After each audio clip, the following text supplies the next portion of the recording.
Bonjour et bienvenue au podcast Éternellement jeune. Je suis votre animatrice Sarah Catry et aujourd'hui, j'ai un invité très spécial. Je sais que je dis souvent ça, mais aujourd'hui, j'ai nul autre que mon mari, Sean Joal. Donc, avant de vous l'introduire, laissez-moi vous lire une courte biographie pour vous mettre en contexte. Donc, Sean a cofondé Éclairage Dals, une entreprise d'éclairage d'elle en 2009. Il a mis en place le système de croissance Scaling Up et a amené l'entreprise à multiplier par 3 son chiffre d'affaires qui atteint désormais les 8 chiffres. Sean a ensuite fondé Elevation Leaders, une société de conseil et d'accompagnement de la croissance des entreprises qui travaille avec les entrepreneurs et leurs équipes pour les aider à accélérer leur croissance tout en les aidant à trouver leur équilibre et leur bonheur personnel.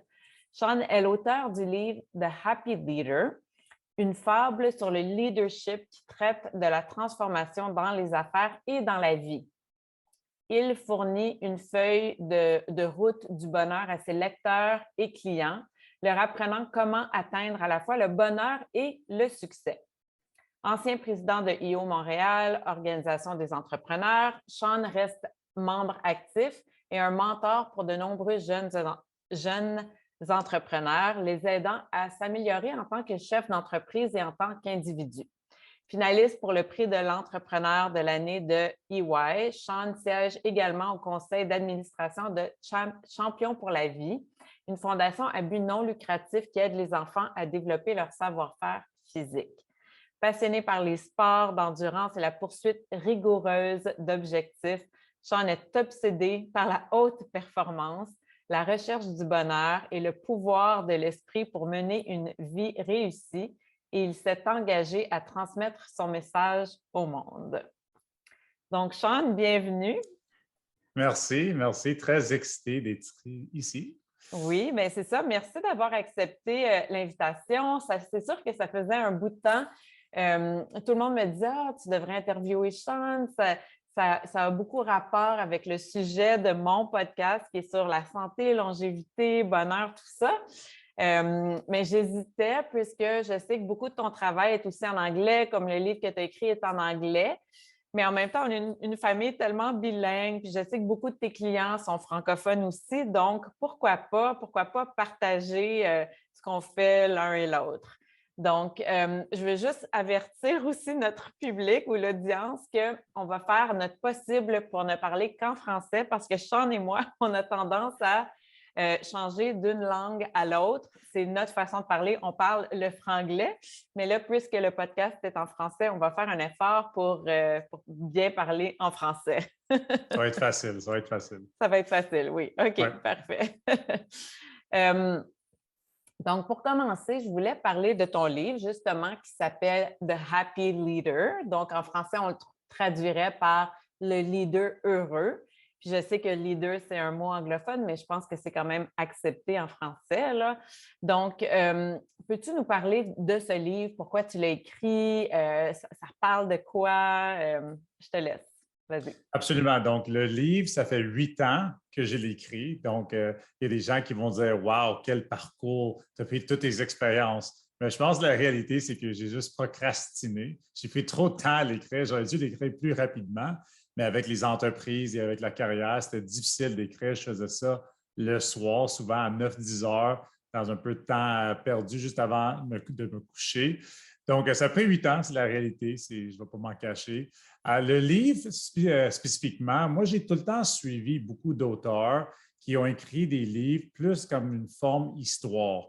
Donc, moi, quand je lis un livre d'affaires, il y a beaucoup de livres d'affaires qui c'est vraiment des points, fais ci, fais ça, très clair, des méthodologies, des structures. Moi, je voulais aller plus dans l'émotionnel. Je voulais plus conter l'histoire de quelqu'un qui a beaucoup de difficultés dans sa vie. Donc, le personnage principal, c'est quelqu'un qui n'est pas tout à fait à son top niveau dans la vie, qui n'est pas très heureux à la maison, pas très gentil avec sa famille, il n'y a pas autant de succès non plus au bureau. Et la combinaison de tout ça fait qu'il n'est pas un gars très heureux, honnêtement. Et là, tout d'un coup, il rencontre quelqu'un qui va lui montrer le chemin du bonheur. Donc, j'ai trouvé que donner une histoire avec plein d'exemples, des émotions, des vraies situations qui peuvent arriver dans nos vies de tous les jours serait plus apte à l'audience pour qu'ils comprennent vraiment les points. Et à la fin, on a inclus un guide du bonheur qui permet aux gens de mettre en place les outils dont on parle dans le livre. Donc, si je comprends bien, pour toi, mais je le sais que pour toi, le bonheur, c'est important, mais pour toi, le bonheur, ce n'est pas quelque chose qui nous arrive, c'est quelque chose qui se cultive. Donc, tu parles d'outils, c'est qu'on peut aller chercher ou on peut travailler pour avoir ce bonheur-là.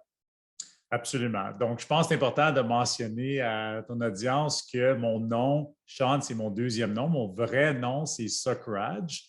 Et le nom Sukraj veut dire Suk heureux et Raj leader, roi. Donc, le leader heureux, en fait, c'est une traduction directe de mon nom de l'indien à français et anglais. Donc, c'est quand même spécial. C'est ma grand-mère qui m'a nommé de même. Je ne sais pas si c'est un peu l'histoire de je suis devenu un leader heureux parce que j'ai été nommé de cette façon-là ou j'ai été nommé de cette façon-là parce que j'étais toujours destiné à devenir un leader heureux. On ne va jamais savoir. Mais tout ça pour dire qu'on a dans la vie certains biais. Donc, ça, c'est sûr que moi, je suis quelqu'un qui est diagnostiqué un hyper positif. Moi, je suis quelqu'un qui est trop positif. Même moi, quand le docteur m'a dit ça, j'ai trouvé ça incroyable. Je disais à tout le monde, je suis tellement positif. Et elle m'a dit, hey, c'est pas bon que tu sois si positif. Je n'ai pas compris. Je dit, mais non, c'est tellement magnifique. Elle a dit, non, c'est bien mieux que tu sois positif que négatif. Ça, c'est sûr qu'on va le comprendre. Par contre, quand tu es trop extrême, tu ne vas jamais voir les angles morts. Donc, tu vas toujours penser que tout est beau, tu as tes lunettes rosées, puis la vie est belle. Mais en tant qu'entrepreneur et en tant que dirigeant, ce n'est pas bon d'avoir cette attitude-là dans tous les moments. Il faut savoir des fois quand quelque chose va mal aller, savoir comment réagir, savoir se préparer pour ça. Donc, ça, j'ai eu beaucoup à l'apprendre. Tout ça pour dire que oui, on est né d'une certaine façon, on peut être un peu plus positif ou un peu plus négatif, mais c'est vraiment dans nos choix, et surtout dans nos choix de routine quotidienne qui vont faire la différence. Donc, pour moi, ça, tu vas le savoir, mais pour moi, j'ai une routine du soir, puis j'ai une routine du matin. Puis les deux, pour moi, sont aussi importants. C'est drôle parce que dans beaucoup des livres, des meilleurs gourous qui parlent de ces sujets-là, ils parlent souvent du matin. Tu sais, regarde pas ton téléphone le matin, puis voici qu'est-ce que tu devais faire. Mais il n'y en a pas un que j'ai remarqué qui parle du soir. Pour moi, le soir, qu'est-ce que tu fais juste avant de te coucher est autant important, aussi important que qu'est-ce que tu fais quand tu te réveilles. Donc, mettre en place les bonnes routines pour se préparer pour le sommeil, puis aussi se lever avec la bonne énergie et commencer par la suite notre journée de la bonne façon, c'est sûr qu'il y a plein d'habitudes dans ces modèles-là qu'on peut mettre en place qui vont nous amener plus proche du bonheur, qui vont nous amener plus dans cette direction-là. C'est sûr que c'est un travail. C'est sûr que si on fait simplement attendre que le bonheur nous arrive d'une façon quelconque, ça ne va pas arriver très facilement. Puis d'un autre point, l'autre chose qu'on peut faire pour vraiment bien se préparer, c'est de vraiment bâtir sa vision long terme. Donc, nous, on regarde vraiment 4 catégories qu'on trouve très importantes dans notre méthodologie. Donc, il y a tout ce qui est personnel. Donc, c'est sûr qu'il faut se regarder nous-mêmes et s'assurer qu'on a la bonne énergie et une bonne vision avant de pouvoir aider les autres. Point numéro 2, pilier numéro 2, c'est vraiment la famille. Donc, c'est toi avant, famille en deuxième. Et je ne veux pas que les gens pensent, OK, tu penses moi, moi, moi. C'est sûr que la famille, ça ne veut pas dire que c'est moins important. Ça veut simplement dire qu'il faut avoir la bonne présence, le bon niveau d'énergie pour pouvoir ensuite aider ta famille. Troisième pilier, c'est tout ce qui est professionnel. Et le quatrième pilier, c'est tout ce qui est ta communauté. Et qu'est-ce que nous, on aime vraiment encourager, c'est que les gens soient vraiment capables de bâtir leur vision 5 à 10 ans. Ça, c'est difficile pour les gens là, de regarder à 5 à 10 ans. Mais c'est attends, quoi laisse-moi, la vision? je veux juste Oui, poser une question. Donc là, quand tu parles de ces 4 piliers-là, ça, c'est ce oui. que tu fais avec tes clients au niveau affaires. Là, on parle côté business, mais toi, Non, non, on parle vraiment au niveau de ton développement individuel et professionnel. OK, Euh, mais ce que je veux dire, c'est quand même ça, c'est ce que tu fais avec tes clients. Comme vous allez toucher le côté personnel, mais ce que je veux dire, c'est que ça a rapport avec ce que tu fais là, dans ta business de coach, là? En fait, non. Dans ma business de coaching, on ne touche aucunement à ces 4 piliers-là. On ne parle pas Ah, du tout OK. de la communauté, on ne parle pas du tout de ce qui est personnel. Moi, c'est vraiment plus au niveau du happy leader puis comment développer ton propre bonheur à toi-même en tant qu'individuel. Moi, je OK, crois vraiment parfait. que chaque individuel a les 4 piliers à regarder. OK. On regarde certains piliers plus que d'autres. Souvent, on va ignorer le pilier de la communauté. On pense que ça vient plus tard dans la vie, quand on est à notre retraite ou quand on a plein d'argent. Ce n'est pas une bonne façon de penser, dans mon opinion. Il faut redonner plus rapidement que ça. Mais il faut bâtir sa propre vision dans ces 4 piliers-là Mhm. pour ensuite avoir du succès. Parce que comment tu peux aller chercher le vrai succès? Puis le succès, ça se définit par toi-même.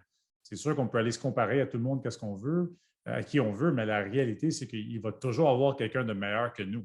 Donc, c'est important qu'on regarde qu'est-ce qui est le succès pour nous en tant qu'individus dans ces 4 sphères-là et ensuite bâtir notre plan long terme, moyen terme et court terme pour y arriver. Mhm, mhm. Mais puis j'aime beaucoup, tu sais, pour revenir, tu as parlé de la routine, tu sais, parce que moi, j'ai tendance à dire, ah, toi, Sean, tu as le bonheur facile, tu es toujours de bonne humeur, ça marche bien pour toi, puis c'est pas comme ça pour tout le monde, puis, tu sais, il y en a qui naissent plus heureux que d'autres, puis c'est pas juste, oui, il y a les circonstances, il y en a qui ont des circonstances terribles, puis d'autres qui ont des bonnes circonstances, mais je pense que toi, tu sais comment t'arranger pour que tes circonstances soient bonnes. Mais j'aime ton idée de la routine parce que c'est juste des petites choses qu'on peut faire. Tu sais, c'est comme prendre un petit peu de temps pour faire comme 10 minutes de je te vois le matin faire ta respiration. C'est pas, tu sais, tu commences à travailler super tôt. Là. Les gens qui diraient ah, mais moi, j'ai pas le temps. Bien, s'il y a quelqu'un qui n'a pas le temps, c'est toi. Mais tu le prends ce temps-là. Puis c'est juste c'est des petites choses que tu ajoutes à ta routine. Puis le fait que ça fasse partie de ta routine, bien, tu n'as pas besoin d'y penser parce que ça devient automatiquement le matin puis le soir. Puis, tu sais, on te taquine beaucoup là, parce que le soir, tu fais tes stretches, puis on te voit. Puis... Mais ça t'apporte à être justement heureux, en forme, motivé, tout ça. Puis, tu sais, je le vois, là, tu n'arrêtes pas 2 secondes, tu es super occupé, tes journées sont... Mais tu t'arranges pour que ça t'apporte du bonheur. Donc, j'aime vraiment, vraiment l'idée des routines, même si, comme tu dis, tous les gourous là, parlent des routines du matin, puis tout ça, ça paraît cliché, facile, mais il faut le faire, puis ça fait vraiment une différence. Puis oui, la routine du soir aussi, on n'en entend pas assez parler, mais ça aussi, ça fait une belle différence. Puis ensuite, bien, j'aime l'idée que tu parles de la planification, les 4 piliers, tout ça. Moi, je trouve que planifier 5 ans, tout ça, je trouve ça excellent, mais je pense qu'il faut, puis je ne sais pas si tu vas être d'accord avec moi, mais il faut savoir être adaptable. Tu sais, il faut savoir, les choses n'iront pas nécessairement exactement comme ta vision, puis ça ne veut pas dire que tu n'as pas de succès si ça ne se passe pas exactement comme tu l'avais visualisé. Est-ce que tu es d'accord avec moi pour ça? Oui, je suis d'accord et c'est pour ça que ce n'est pas quelque chose qui est fixé, qui est ancré, c'est quelque chose qui est en évolution. Donc, quand on bâtit notre plan personnel, moi, ce que je demande aux gens de faire, c'est vraiment, OK, vraiment dessiner la vision idéale pour toi. Au niveau personnel, là, dans 5 ans, ta vie parfaite là, ressemble à quoi? Et le dessiner, là, moi, je n'ai aucun talent de dessinateur, là, tu sais très bien. Moi, je peux dessiner quasiment des gens petits bonhommes, là, mais ça te force à vraiment le mettre sur papier. Justement, j'ai fait un atelier ce matin avec 25 gestionnaires incroyables. C'était vraiment plus au niveau du happy leader qu'on parlait. Ce n'était pas du tout la planification stratégique, mais on parlait vraiment de leur bonheur personnel et tout ça. Et ils ont eu à dessiner. Ils m'ont tout dit à la fin. Et une chance nous a fait dessiner. Là, ça m'a vraiment aidé à visualiser ce que je voulais dans la vie. Donc, tu dessines vraiment ta vision idéale de 5 ans. Par la suite, qu'est-ce que je demande aux gens? C'est d'aller dans le 1 an. Okay? Allez dans votre 1 an. Qu'est-ce que vous devriez avoir comme plan dans la prochaine année là, pour avancer cette vision-là? Après ça, dans les prochains 90 jours, qu'est-ce que vous avez à arrêter, commencer et continuer? Donc, ça, on aime vraiment ça, pousser les gens à regarder ça de cette façon-là.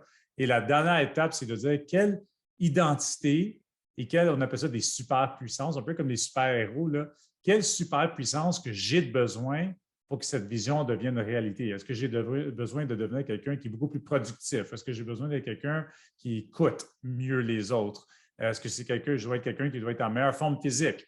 Donc, tu t'identifies exactement la super puissance que tu as besoin.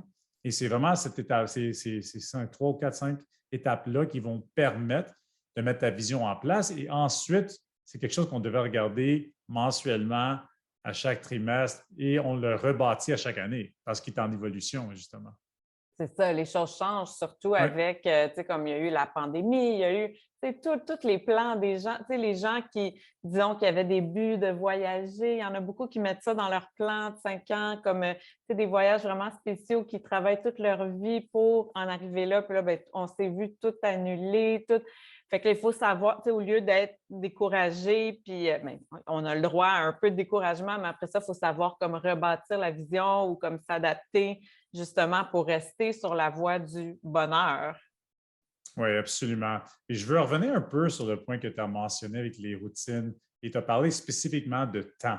Puis je Mhm. pense que le concept du temps est vraiment mal compris par la plupart des personnes. Les gens, ils disent la même chose que tu as mentionné, je n'ai pas le temps.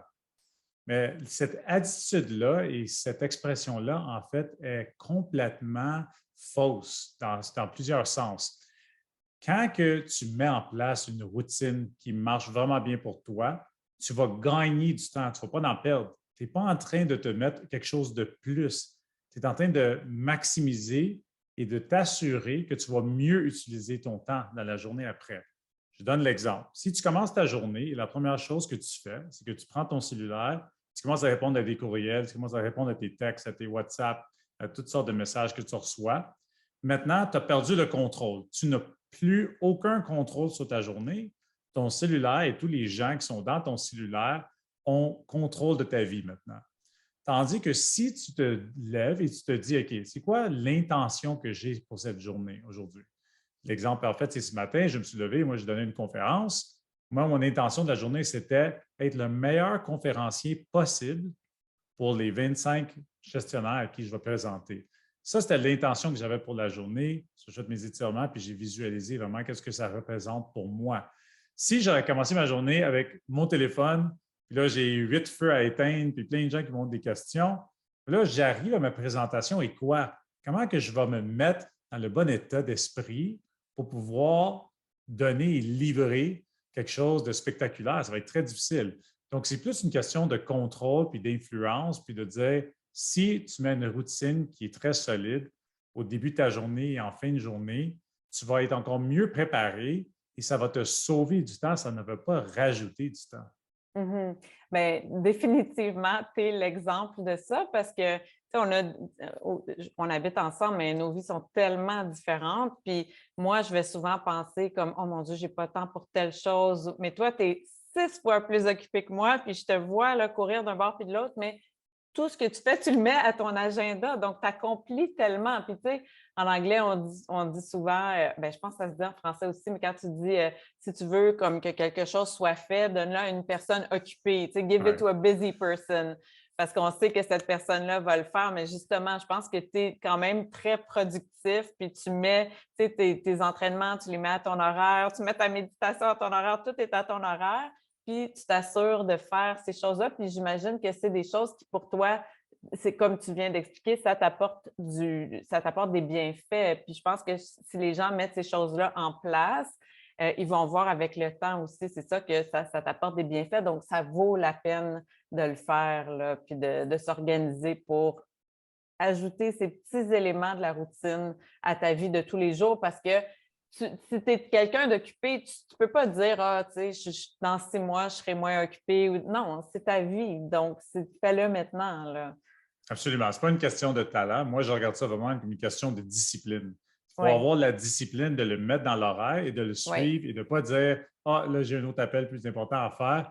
Non, est-ce qu'il y a vraiment quelque chose de plus important que ta santé physique et ta santé mentale? Mhm. Vraiment? Moi, je ne peux pas dire que oui à ça. Moi, je pense que ta santé personnelle vient avant tout, ton niveau d'énergie, pour que quand tu vas embarquer sur l'appel tantôt avec cette personne-là, tu vas être vraiment dans le moment présent, tu vas pouvoir les aider de la bonne façon. Moi, c'est comme ça que je le vois. Si moi, je n'ai pas l'énergie, je n'ai pas le focus, je n'ai pas la bonne attention pour eux, comment est-ce que je vais pouvoir les servir de la bonne façon? Donc, je pense qu'il faut changer un peu la mentalité des gens. Les gens qui me disent tout le temps, je n'ai pas le temps. Je dis, bien écoute, si tu n'as pas le temps, Écoute, les présidents de compagnies, de pays qui font 10 fois ce qu'on fait dans une journée, puis eux, ils trouvent le temps. Puis là, les gens vont argumenter, ah oui, mais ils ont des assistants, ils ont ci, puis ça. Je dis, avec la technologie aujourd'hui, avec les horaires qu'on a, qu'est-ce qu'on peut faire avec tout ça? Je ne vois pas aucune raison que quelqu'un pourrait pour me dire que je n'ai simplement pas le temps. Souvent, on travaille trop fort et on ne travaille pas si intelligemment.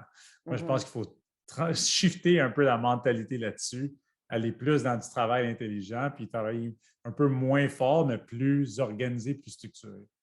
Puis aussi, juste choisir qu'est-ce qui fonctionne pour nous. Donc, tu sais, toi, ta routine, tu as certaines choses, tu as ta méditation, tes étirements, ce sont les choses qui, pour toi, fonctionnent bien et sont importantes. Ça ne veut pas dire que ta routine, elle ne dure pas 2 heures le matin. Donc, ce n'est pas de dire aux gens qu'ils doivent. Puis il y en a que pour eux, la méditation, c'est 1 heure. Si pour eux, c'est ce qui fonctionne puis c'est ce qui est nécessaire, bien, eux le font comme ça. Mais je pense que toi, tu n'es pas là pour dire aux gens combien de temps ils doivent prendre le matin pour leur routine, mais simplement de leur dire qu'il y a une façon de commencer sa journée et terminer sa journée pour justement accéder à ce bonheur-là plus facilement. Mais il faut savoir, il faut s'écouter aussi, puis il faut essayer des choses, puis voir qu'est-ce qui fonctionne. Chaque être humain est différent.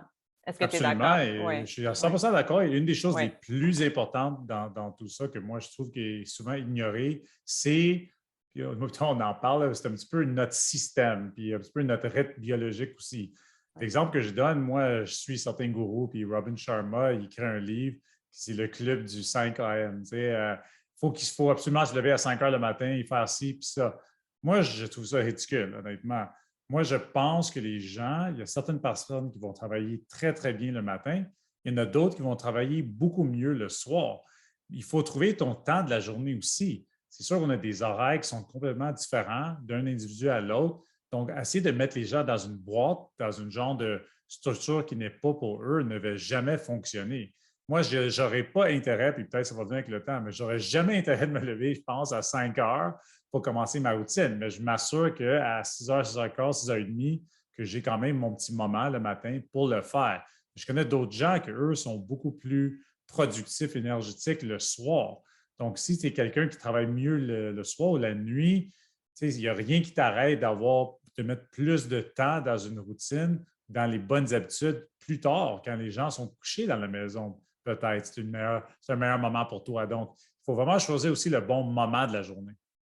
Absolument. Puis maintenant, il y a des livres, il y a certains gourous dans le monde du bien-être qui parlent beaucoup du sommeil, puis on a des chronotypes différents. Donc, il y a certaines personnes, comme tu dis, qui sont vraiment des gens plus productifs le soir, puis il y en a d'autres qui sont plus productifs le matin. Puis si je peux me permettre de dire, à chaque étape de notre vie, ça change aussi. Donc, moi, avant la pandémie, puis peut-être début de la pandémie, bien, tu le sais, là, je me levais très, très, très, très tôt le matin, 4h30, 5h. Donc, moi, je commençais ma routine très tôt, puis j'utilisais ce temps-là. Puis dernièrement, mais je dors jusqu'à 6h, puis je me suis demandé, oh non, qu'est-ce qui m'arrive?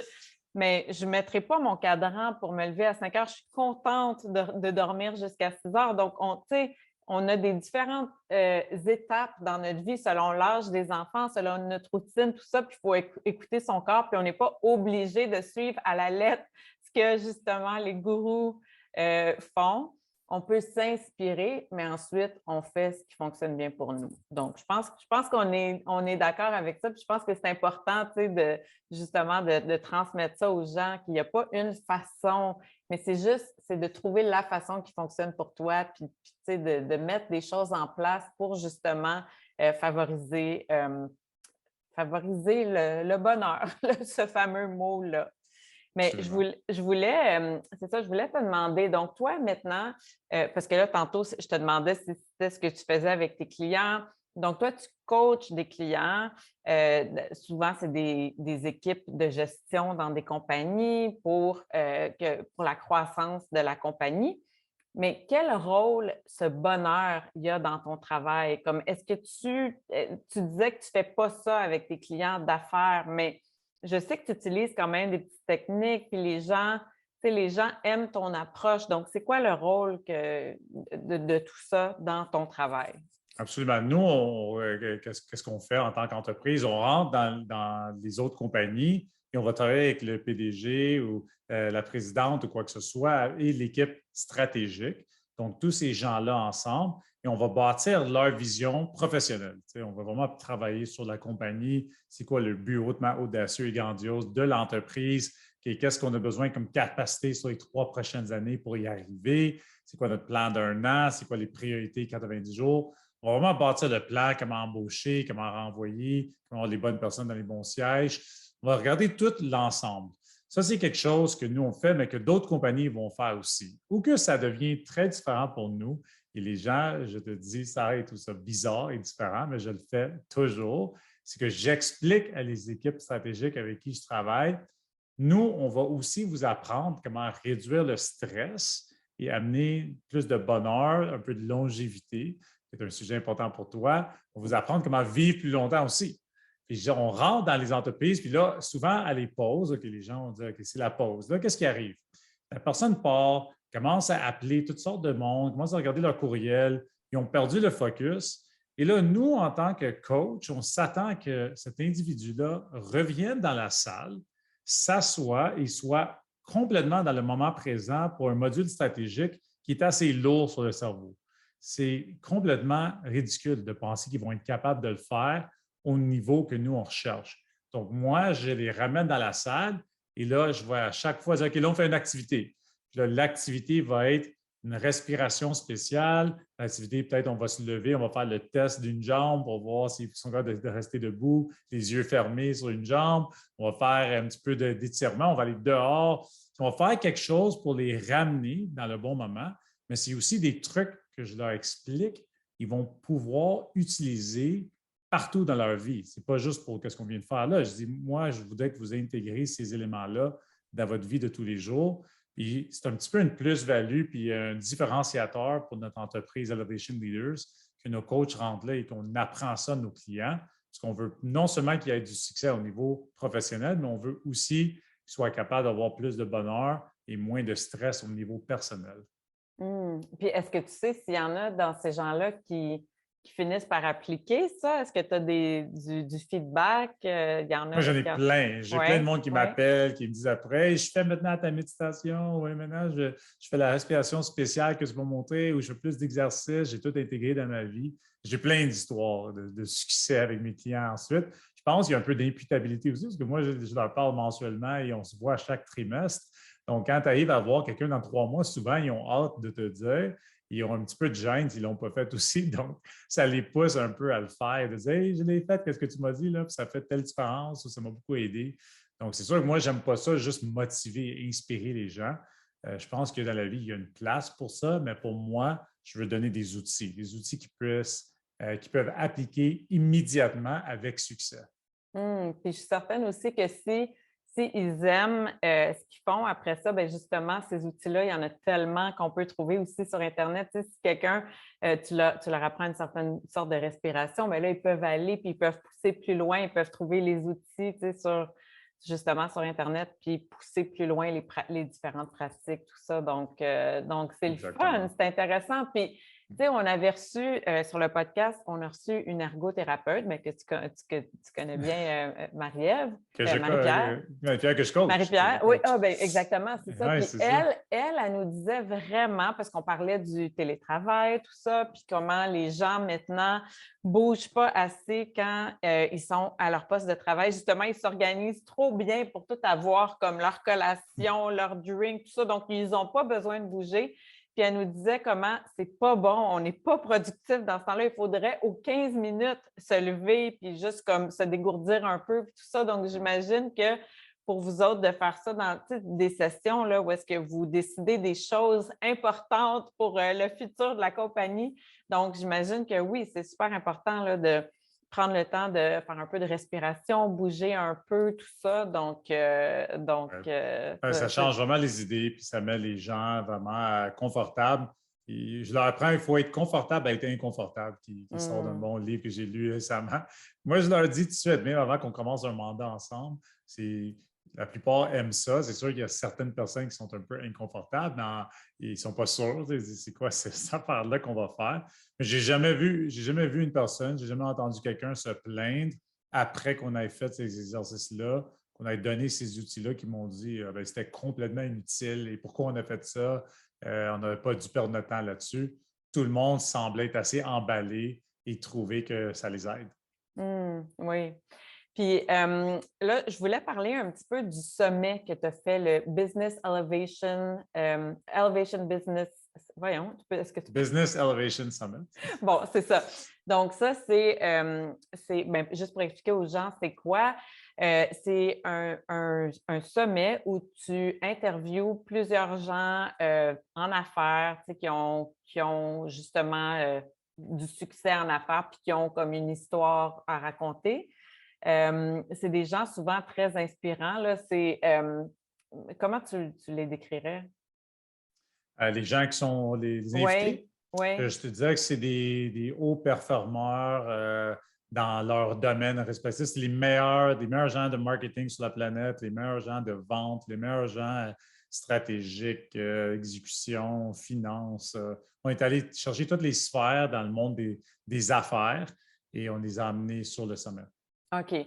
Donc, c'est ça. Puis là, ben, là, au moment où on enregistre ce podcast, on est la semaine où le sommet est live. Donc, moi, à chaque jour, je reçois mon courriel avec toutes les interviews de la journée. Donc, ça fait vraiment plusieurs que j'écoute cette semaine. C'est pour ça que pour moi, c'est encore plus, ça a encore plus rapport de t'interviewer aujourd'hui parce que je suis tellement inspirée. Donc, au début, mais premièrement, je savais que tu faisais toutes ces entrevues-là parce que tu les fais ici de ton bureau qui est à notre maison, mais je n'entendais pas là, qu'est-ce qui se passait. Puis là, j'ai la chance de l'écouter et je suis tellement inspirée. Donc, je l'écoutais pour t'encourager, mais maintenant, je suis comme, oh mon Dieu, moi qui écoute tant de podcasts puis qui adore ça, entendre des choses sur la performance puis des choses qui motivent, tout ça, je trouve ça absolument excellent. Puis les gens que tu es allé chercher, ils ont tous quelque chose d'intéressant à dire. Ce matin, j'ai entendu, en allant courir, j'ai entendu l'entrevue avec Barry Shore qui parle justement du bonheur. Puis lui, il dit aux gens c'est de la l'ambassadeur joie. de la joie. Oh mon Dieu, tellement incroyable. Puis il est paralysé. Il peut pas. Donc, pendant l'entrevue, il t'explique que là, il est assis, puis mais il ne pourra pas se lever. Après, il y a quelqu'un qui l'aide. Puis malgré tout ça, il dégage tellement de joie. Il m'a tellement, tellement inspirée.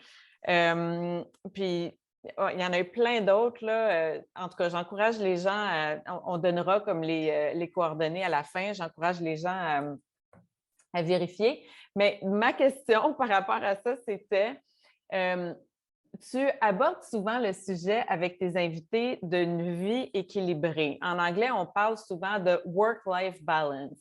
Mais j'ai remarqué que tu ne demandes plus c'est quoi ton équilibre entre la famille et le travail parce que ce sont tous des entrepreneurs, puis cet équilibre-là n'existe pas. C'est plus comme une intégration. Donc, comment toi, tu vois ça? Parce que, tu sais, surtout là, depuis la pandémie, que ton bureau est à la maison, puis tu fais beaucoup de virtuel, mais tu travailles tellement. En même temps, on a une famille, tu sais, on a nos ados, tout ça. Comment tu fais pour garder cet équilibre ou cette intégration? C'est quoi, c'est quoi la recette secrète? Oui, mais c'est sûr que nous, maintenant, on appelle ça une intégration et non un équilibre. Et la raison que c'est maintenant devenu une intégration, et c'est peut-être juste les tendances 2021 qu'on parle de même, mais ce n'est vraiment plus les années 70, années 80, années 90, où on travaillait pour juste avoir un job maintenant. Avec vraiment la pénurie de main-d'œuvre qui existe, toutes les entreprises cherchent des gens.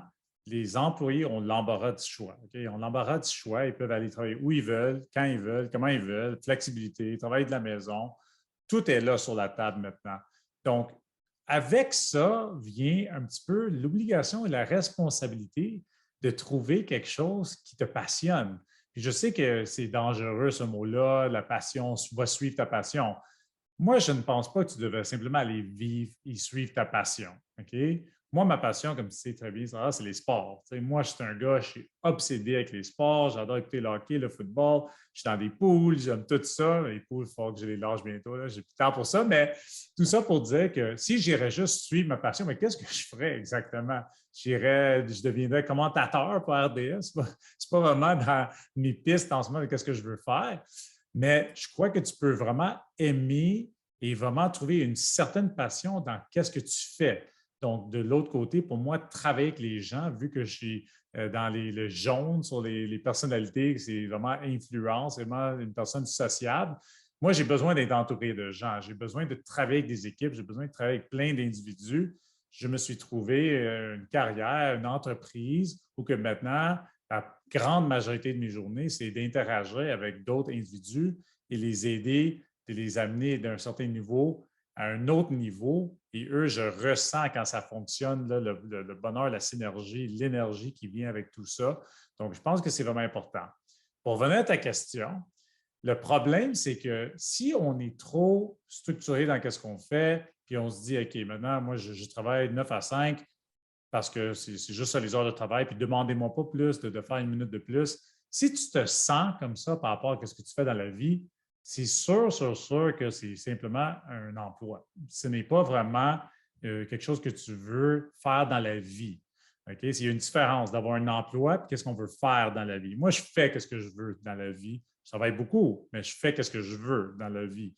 Si tu fais un emploi, puis le test parfait, c'est que quand tu te lèves le lundi matin, si tu as déjà hâte à vendredi soir, là, ça ne va pas bien. Je te dis tout de suite, là, si vous écoutez ici, c'est un peu ça votre mentalité, ça ne marchera pas. C'est pas comme ça. La vie est trop courte. Il faut trouver quelque chose qui vous excite, qui vous motive, qui vous inspire. Quand on intègre la vie familiale et la vie professionnelle, qu'est-ce que ça veut dire pour moi? C'est que il n'y a pas des heures fixes de travail. Puis il faut absolument trouver, comme on sait avec mon calendrier qui est assez rempli, il faut bien organiser son temps. Ça ne veut pas dire de travailler 60 heures, 70 heures, 80 heures, 120 heures par semaine. Mais par contre, moi, j'adore ce que je fais, j'adore répondre à mes clients, j'adore travailler sur certains éléments stratégiques. Puis tu le sais très bien, quand tu t'endors le soir, souvent je vais retourner faire un petit 30 minutes de plus pour moi après. Puis maintenant, quand je parle avec des gestionnaires, des équipes stratégiques, des DG, des entrepreneurs à tous les niveaux, je leur explique. Il ne faut pas avoir peur de travailler à certains moments, que ce soit la fin de semaine, que ce soit le soir. Il faut juste savoir bien prioriser, donner le temps qu'il faut au bon moment à notre famille, à nous personnellement, évidemment, pour aller garder notre énergie, mais de plus intégrer son travail dans ce qu'on fait. T'sais, nous, on va avoir un souper de Noël avec notre équipe de la compagnie parce qu'on veut apprendre à connaître leurs épouses puis que tout le monde s'amuse ensemble. Puis ça, c'est des choses qu'il faut faire aussi. Mais l'important dans tout ça, c'est que quand on a un emploi, ces choses-là, ça ne nous tente pas. On veut fermer le laptop, on veut se séparer de notre travail. Moi, dans toute ma vie, même avant que j'étais entrepreneur, je n'ai jamais eu ce sentiment-là. Moi, je me suis tout le temps senti très attaché à l'emploi que je faisais, au travail que je faisais. Et à cause de ça, je n'ai jamais peur de retourner dans le travail.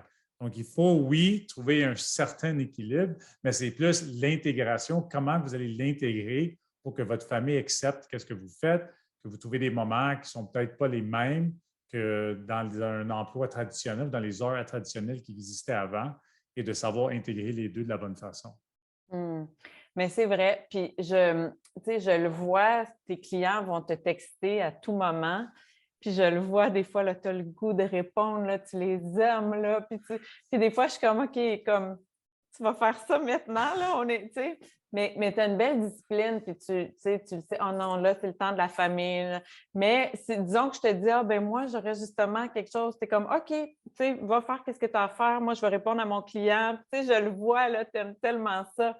Mais tu sais, moi, si je reçois une demande d'une cliente ou d'un client le soir, souvent, j'essaie de ne pas regarder mon téléphone après une certaine heure parce que je sais que ça va m'empêcher de dormir, pas parce que ça ne me rend pas heureuse de répondre à cette cliente ou ce client-là, mais juste parce que ça va me faire travailler trop mon cerveau puis ça va m'empêcher de bien dormir. Donc, encore là, je pense que c'est vraiment une question de se connaître. Tu sais, moi, j'ai comme appris qu'après une certaine heure, puis c'est quand même assez tôt le soir, tu sais, disons après 8 heures le soir, j'essaie vraiment de ne pas regarder mon téléphone parce que je ne voudrais pas voir un nouveau courriel, une nouvelle demande, parce que ça va me trotter dans la tête toute la nuit. Donc, mais par contre, dès que je me lève le matin, ben, je prends un peu de temps là, avant de regarder mon téléphone, mais dès que je suis prête à regarder mon téléphone, là, je vais être apte à répondre. Donc, je pense qu'il faut, il faut savoir se connaître, mais comme tu dis, il n'y a pas de séparation là, d'à partir de 5 heures, on ne pense plus au travail. Mais puis c'est correct pour les gens qui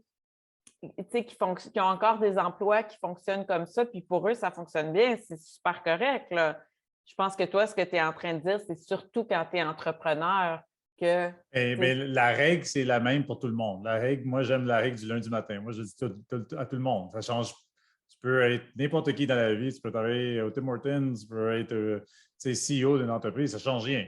Est-ce que le lundi matin, quand tu te lèves, ça te tente d'aller où il faut que tu ailles? Que tu travailles de la maison, que tu travailles à un bureau maintenant avec le virtuel, tu es peut-être souvent à la maison. Est-ce que ça te tente? Ou est-ce que tu te lèves le lundi matin, puis pour toi, c'est dans le sens traditionnel, lundi matin, non, je n'ai pas le goût. Bien, ça ne marchera pas, là. Si c'est ça, que c'est comme ça que tu te sens quand tu te lèves le lundi matin, ce n'est vraiment pas acceptable. Honnêtement, on ne devrait jamais accepter ça dans la vie, dans mon opinion. On a trop de choix maintenant. Donc, il n'y a plus d'excuses. Il y a peut-être 10 ans, c'était plus difficile. Maintenant, les employés, vous avez les choix illimités en ce moment. Oui. Les employeurs vont haïr entendre ça, puis à tous les jours, sont frustrés ces jours-ci, puis c'est la réalité. Mais pourquoi pas prendre avantage d'un marché des employés? Tu peux littéralement aller trouver un emploi dans n'importe quel domaine que tu veux en ce moment. Il y a tellement de demandes et tellement de besoins. Donc, il faut vraiment se questionner si on n'aime pas qu'est-ce qu'on fait pour aller trouver quelque chose. Ça ne veut pas dire qu'il faut travailler le soir. Ça ne veut pas dire. Il y a des gens, pour eux, le bonheur, c'est terminé à 5 heures. Si ton emploi te permet de faire ça, puis tu sais très bien, Sarah, que notre entreprise familiale d'éclairage, DALS, de la première journée, moi et Joey, on a dit aux employés 8h30 à 5 heures. C'est ça nos attentes. 5h01, là, encore aujourd'hui, avec 50 employés, il reste peut-être 2-3 personnes dans le bureau là, à 5 heures. Il n'y a plus personne à 5h01, à 5h01, 5h02 qui est là. Tout le monde est parti. C'est correct, parce que nous, on sait que ça, c'est important pour eux. Puis il y a rarement des employés. Il y en a quelques-uns, mais il n'y en a pas beaucoup qui travaillent le soir chez nous. Ils sont très efficaces quand ils sont là et on a bâti une culture que moi, je considère de classe mondiale. Et les gens adorent ça, travailler chez nous. C'est très rare qu'ils vont partir de DALS parce que, justement, on leur donne énormément de flexibilité. On a des attentes, on s'attend qu'ils travaillent fort, mais on respecte aussi leur rythme de vie et leur vie familiale. Donc, moi, je pense que c'est plus de ce niveau-là qu'il faut le regarder. Donc, c'est correct d'avoir une séparation. Si tu n'es pas entrepreneur, puis tu travailles à quelque part, tu donnes, tu travailles du 9 à 5, du lundi au vendredi, tu donnes ton maximum quand tu es au travail. Puis c'est correct après ça de vouloir le soir et la fin de semaine une séparation pour faire tes autres passions, peut-être les sports, comme tu dis, ou les gens ont de plus en plus des activités maintenant. C'est très à la mode d'avoir des hobbies, puis tout ça. Donc, c'est correct pour les gens qui choisissent vraiment de faire une séparation entre les deux et non, comme toi, une intégration. Absolument. Et même si tu veux essayer de trouver un emploi où tu peux travailler 3 jours semaine, puis là, dans les 3 jours, tu fais 13 heures par jour, puis comme ça, tu as 4 jours de congé, bien, c'est magnifique. Ou peut-être tu veux juste travailler 3 jours semaine, 6 heures par jour, puis tu es capable au niveau financier de l'accepter, ça, et c'est parfait. Mais même ça, pendant ces 3 jours-là, c'est absolument essentiel que tu aimes qu'est-ce que tu fais. Moi, je ne peux pas comprendre. Puis je sais que c'est peut-être pas correct de dire ça. Il y a certaines situations familiales, des situations qui pourraient arriver qui sont un peu plus difficiles. Mais même ça, aujourd'hui, dans la pénurie de main-d'œuvre en ce moment, même ça, pourquoi pas aller trouver quelque chose qui va te passionner un peu plus? Tu as le choix. Dans n'importe quelle chose. Oui, c'est ça. Pour les gens qui ont des circonstances plus difficiles et qui ont moins le choix, justement, des fois, des niveaux d'éducation, tout ça, ou des fois juste de ne pas avoir grandi avec ces connaissances-là ou ce mindset-là, mais peut-être juste l'idée de travailler en prévision de trouver quelque chose que tu vas aimer, au moins d'essayer de trouver ça pour éventuellement te rendre à un endroit dans ta vie où tu aimes ce que tu fais. Là. Ça serait l'idéal. Ça serait le fun que tout le monde puisse vivre ça. Donc, je voudrais, parce que là, on approche de la fin, je sais que tu m'as cédulé entre deux temps très. Puis c'est correct, je l'accepte, je suis capable de, je suis capable de garder ça à l'intérieur d'une heure. Je voudrais savoir, puisque le podcast est sur la longévité, la santé à long terme, quel effet le bonheur a justement sur notre santé physique, sur notre longévité? Je crois que c'est un sujet peut-être difficile et un peu, je ne veux pas utiliser le mot aléatoire, mais peut-être un peu vague et pour les gens de comprendre. Parce qu'on peut avoir un grand débat au niveau spirituel et au niveau de compréhension. Est-ce qu'on est supposé avoir, est-ce que le bonheur, c'est une destination ou est-ce que c'est un parcours? Puis on parle de la joie versus le bonheur. Tantôt, on a parlé de Barry Shore, que lui, c'est l'ambassadeur de la joie, puis de comment vivre la joie. Donc, je pense qu'il faut juste un peu différencier parce que ça, on pourrait en débattre pendant des jours et des jours. L'important, vraiment, comment moi je vois ça, c'est au niveau de le parcours. Okay? Beaucoup plus que où on va arriver, parce que trop souvent, dans tous les entrepreneurs que j'ai rencontrés, dans tous les gens de la vie de tous les jours aussi, tout le monde vise quelque chose. Okay? Ah, quand je vais arriver à un tel point, je vais être content. Quand je vais aller en voyage à telle place, je vais être heureux. Quand je vais avoir cette auto-là, je vais être content. Quand mes enfants vont graduer, je vais avoir plus de temps, je vais être content. Puis souvent, les gens sont déçus parce que ce n'est pas ces choses-là qui vont te rendre heureux nécessairement. Donc, je pense que c'est juste important de comprendre que le bonheur, c'est une perspective, c'est un choix, c'est une façon, que ce soit la joie ou le bonheur, comment tu veux le nommer, ce n'est pas grave, mais c'est un choix qu'on doit faire dans le moment de tous les jours. On a un contrôle absolu sur nos émotions. Souvent, on ne pense pas qu'on l'a, puis on ne sait pas comment les contrôler la plupart du temps. Mais si on est capable d'aller comprendre nos émotions et apprendre à mieux les contrôler, on va rapidement réaliser que nous avons le pouvoir de se sentir comment qu'on veut dans la même journée. Ils font des tests sur les gens qui vont simplement regarder une vidéo YouTube, un qui regarde quelque chose de super négatif, déprimant, puis quelqu'un qui va regarder quelque chose de positif et qui est très, très énergisant. Et ils vont faire des tests après ça pour voir comment que les choses ont changé au niveau de la chimie intérieure. Là, puis vraiment, c'est incroyable les résultats qu'ils voient de ça, ou juste quand on va redonner à quelqu'un les impacts que ça peut avoir sur notre bonheur interne, ça, et comment ça nous affecte.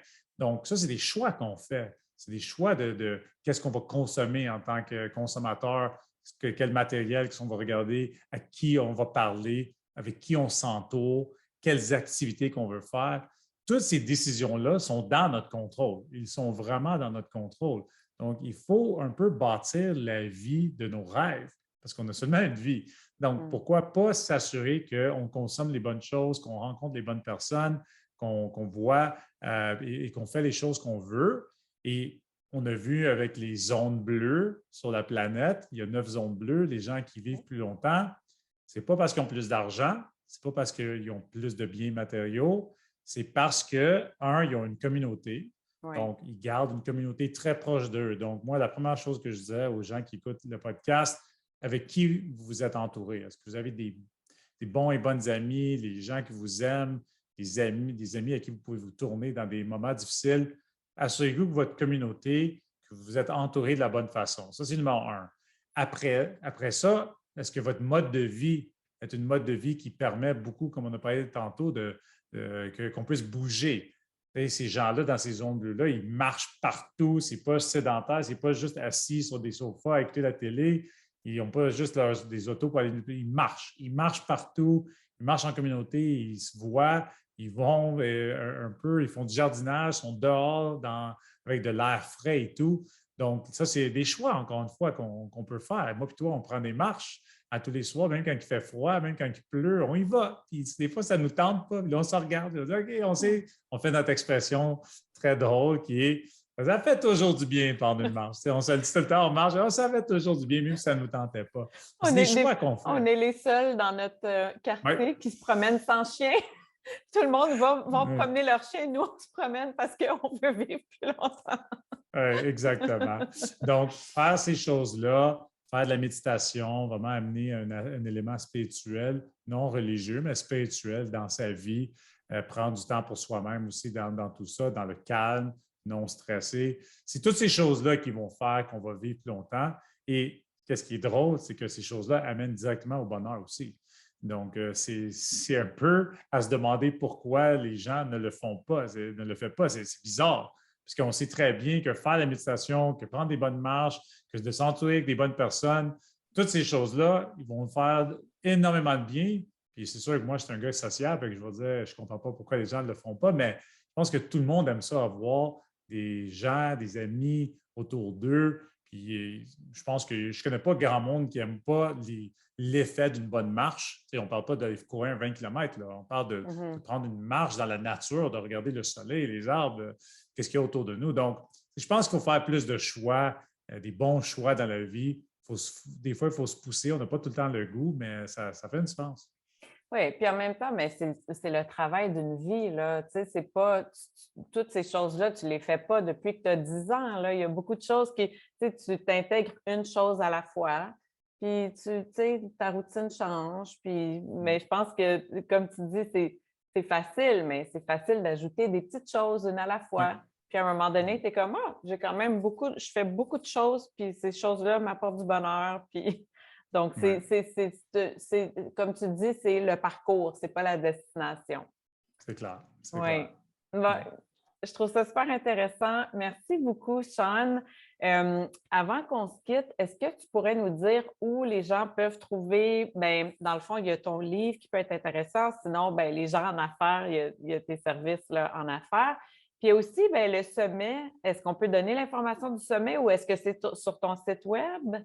Oui, tout va se trouver sur le site web. Donc, le site web est elevationleaders.com. On est OK. en train de le refaire, mais il y a encore plein de bonnes informations qu'ils peuvent aller voir là. Le livre The Happy Leader est sur Amazon. On pensait le faire traduire. On a eu les coûts pour traduire. C'est un long livre, 85 000 mots qui coûtent très, très cher pour traduire. Donc, on est en train de regarder les options là-dessus. Et sinon aussi sur LinkedIn. Je suis très, très actif en anglais et en français. Donc, les gens qui veulent me parler, je recommande fortement d'aller sur LinkedIn, connecter sur LinkedIn. C'est sûr qu'on pourrait avoir une conversation là aussi. Super. Alors, merci beaucoup. Merci à toi. Merci d'avoir accepté l'invitation. Puis, à bientôt. Oui, à tantôt. À tantôt. Bye bye. Bye.